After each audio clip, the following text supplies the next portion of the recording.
दोस्तों, शिव साधना केंद्र में आपका हार्दिक स्वागत है। जिन्हें पितृदोष की समस्या होती है, जिनके ऊपर पूरे परिवार में पितृदोष होता है, उन लोगों के लिए पितरों का हवन करना बहुत आवश्यक होता है।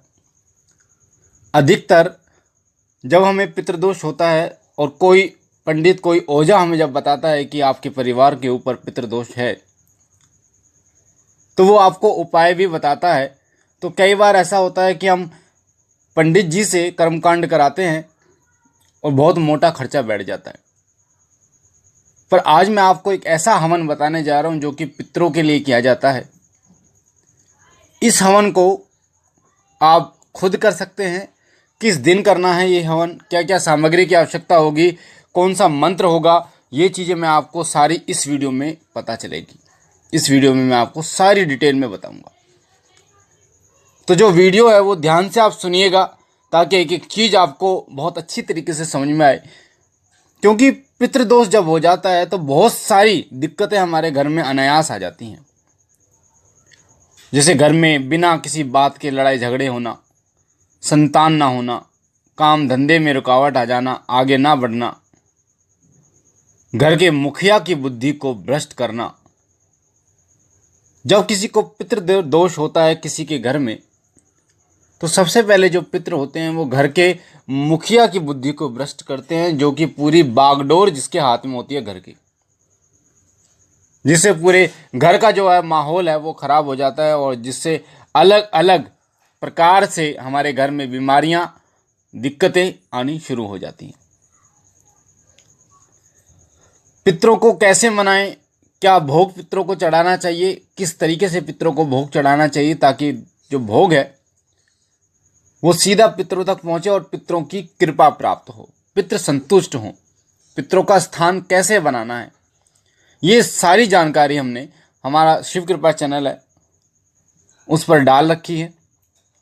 अगर आप YouTube पे लिखोगे कि पितरों को कैसे मनाएं शिव कृपा, तो वो वीडियो आ जाएगी। पितरों को भोग कैसे लगाएं शिव कृपा, तो भी वो वीडियो आ जाएगी। पितरों को स्थान कैसे बनाएं, पितरों को स्थान कैसे दें, तो भी वो वीडियो आ जाएगी। पर शिव कृपा आप पीछे लिखेंगे तब सबसे टॉप पे वो वीडियो आएगी। तो जो हवन होता है, पितरों का जो हवन होता है, उससे होता यही है कि जब आप 2 हवन कर लेते हैं, 3 हवन कर लेते हैं पितरों का, तो आपके घर से अनायास ही पितरों की जो समस्याएं हैं वो धीरे धीरे वो कम होनी शुरू हो जाती हैं। और साथ ही आपको खुद देखने को मिलता है जब आप इस हवन को करते हैं कि आपके घर में पहले क्या फर्क था और अब क्या फर्क है। कोई भी इस हवन को कर सकता है। अब कैसे इस हवन को करना है, क्या मंत्र होगा, कौन सा दिन होगा, वो सारी चीजें मैं आपको बता देता हूं। ये जो हवन है ये कृष्ण पक्ष की अमावस्या को करना है, और वो भी सुबह। अब कई लोगों को ये नहीं पता होगा कि कृष्ण पक्ष क्या होता है, शुक्ल पक्ष क्या होता है। वैसे इसके लिए पूरी डिटेल में वीडियो बना रखी है कि कृष्ण पक्ष और शुक्ल पक्ष क्या होता है। आप लिखेंगे YouTube पे कि कृष्ण पक्ष शुक्ल पक्ष क्या होता है शिव कृपा, तो वीडियो आपके सामने आ जाएगी। और मैं वैसे आपको इस वीडियो में बता देता हूं कि महीने में 2 पक्ष होते हैं, कृष्ण पक्ष और शुक्ल पक्ष। अमावस्या के बाद शुक्ल पक्ष शुरू होता है और पूर्णिमा के बाद कृष्ण पक्ष शुरू होता है। अमावस्या के बाद जब रोशनी शुरू हो जाती है, चंद्रमा अपने पूर्ण रूप में आना शुरू हो जाता है, तो उसे हम शुक्ल पक्ष कहते हैं। और पूर्णिमा के बाद जब चंद्रमा समटना शुरू हो जाता है, तो उसे हम कृष्ण पक्ष कहते हैं। तो पितरों का जो दिन होता है वो अमावस्या का दिन होता है। अमावस्या के दिन पितरों को भोग प्रसाद अर्पण किया जाता है, उनकी सेवा की जाती है, उन्हें स्नान कराया जाता है। तो कृष्ण पक्ष की अमावस्या को ये आपको करना है, यह हवन आपको करना है। इसमें क्या क्या सामग्री की आवश्यकता होगी वो मैं आपको बता देता हूं। आपके वीडियो स्क्रीन पे भी आपको सामग्री दिख रही है। इस हवन को करने के लिए सबसे पहले आपको चाहिए होंगे उपले। उपले कंडे, गाय या भैंस के गोबर के उपले होते हैं, वो चाहिए होंगे। अगर वो भी आपको ना मिले तो आम की लकड़ियां आप ले सकते हैं हवन के लिए। उपले चाहिए या आम की लकड़ियां, हवन सामग्री आपको चाहिए होगी। काले तिल आपको चाहिए होंगे, जौ आपको चाहिए होंगे, अक्षत आपको चाहिए होंगे यानी चावल, देसी घी आपको चाहिए होगा, अगर गाय का मिल जाए तो सबसे अच्छी बात है, गूगल आपको चाहिए होगी, सफ़ेद चंदन का ब्रादा आपको चाहिए होगा, इंद्रजौ आपको चाहिए होंगे, और आपको चाहिए थोड़ा गुड़। ये सामग्री आपको चाहिए। दोबारा मैं बोल रहा हूँ, आपको वीडियो स्क्रीन पे भी दिख रही है। हवन सामग्री: उपला या फिर आम की लकड़ियाँ, काले तिल, जौ, अक्षत यानी चावल टूटे ना हो, देसी घी, गाय का हो तो सबसे अच्छी बात है, गुग्गल, सफ़ेद चंदन का ब्रादा, इंद्रजौ और गुड़। ये सामग्री आपको चाहिए होगी। साथ ही आपको खीर चाहिए, चावल की जो खीर होती है वो आपको बनानी है। तो एक जो हवन होगा, एक तो इस सामग्री का होगा जो मैंने आपको सामग्री बताई है, सारी सामग्री को आप मिक्स कर लेंगे। सारी सामग्री को जब आप मिक्स कर लेंगे तो इसके मिक्स करने का तरीका ये होता है, पहले जितनी मात्रा में आप काले तिल लोगे उससे आधा आपको जौ लेना है, उससे आधा आपको चावल लेने हैं, उससे आधा आपको गूगल, उससे आधा आपको सफ़ेद चंदन, उससे आधा आपको इंद्रजौ, उसके आधा आपको गुड़। इस तरीके से आपको सामग्री लेनी होती है। तो एक तो ये सामग्री का हवन होगा आपका, जो आहुति दोगे आप, 108 आहुति आपको इस सामग्री की देनी है, और 108 ही आहुति आपको खीर की देनी है। साथ ही एक लोटा आपको रखना है जिसमें आपको थोड़ी मिश्री डालनी है, थोड़ा गंगा जल डालना है। जब आप हवन करने के लिए बैठें तो पूजा घर में जहाँ आपको हवन करना है साफ सुथरा कर लें, आसन बिछा लें और हवन कुंड की व्यवस्था करें। अगर हवन कुंड आपके पास ना मिलता हो तो आप गोबर के जो उपले होते हैं उनके ऊपर कर सकते हैं। जैसे हवन कुंड में लकड़ियाँ डालकर आप करते हैं या फिर उपले डाल के, तो सबसे अच्छी बात है। मार्केट में मिल जाता है छोटा सा हवन कुंड। तो हवन कुंड आप रखें, हवन कुंड पर सातिया का चिन्ह बनाएं।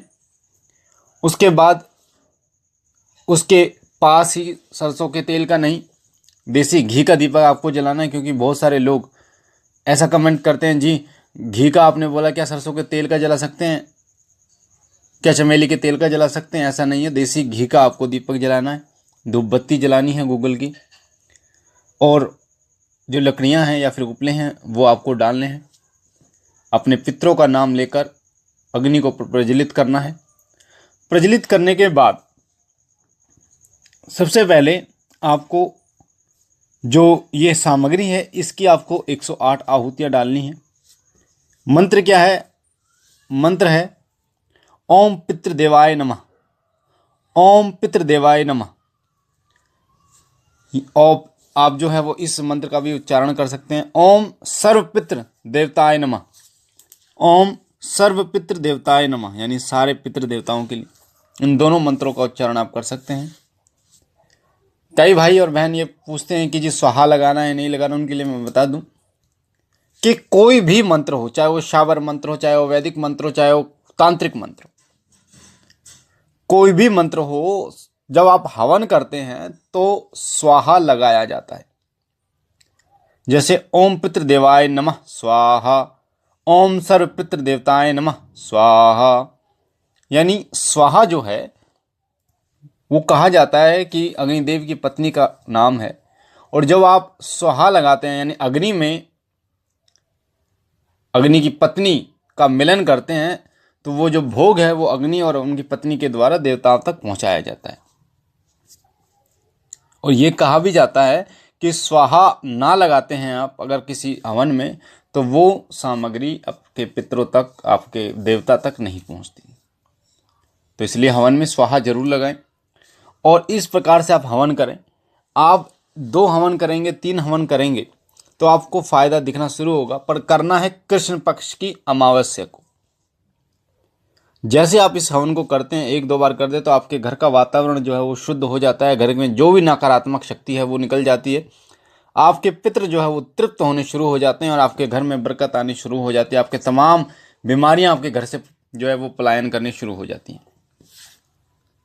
तो इस हवन को कीजिए और अपने घर को सुख समृद्धि से भरिए, अपने पितरों कीजिए।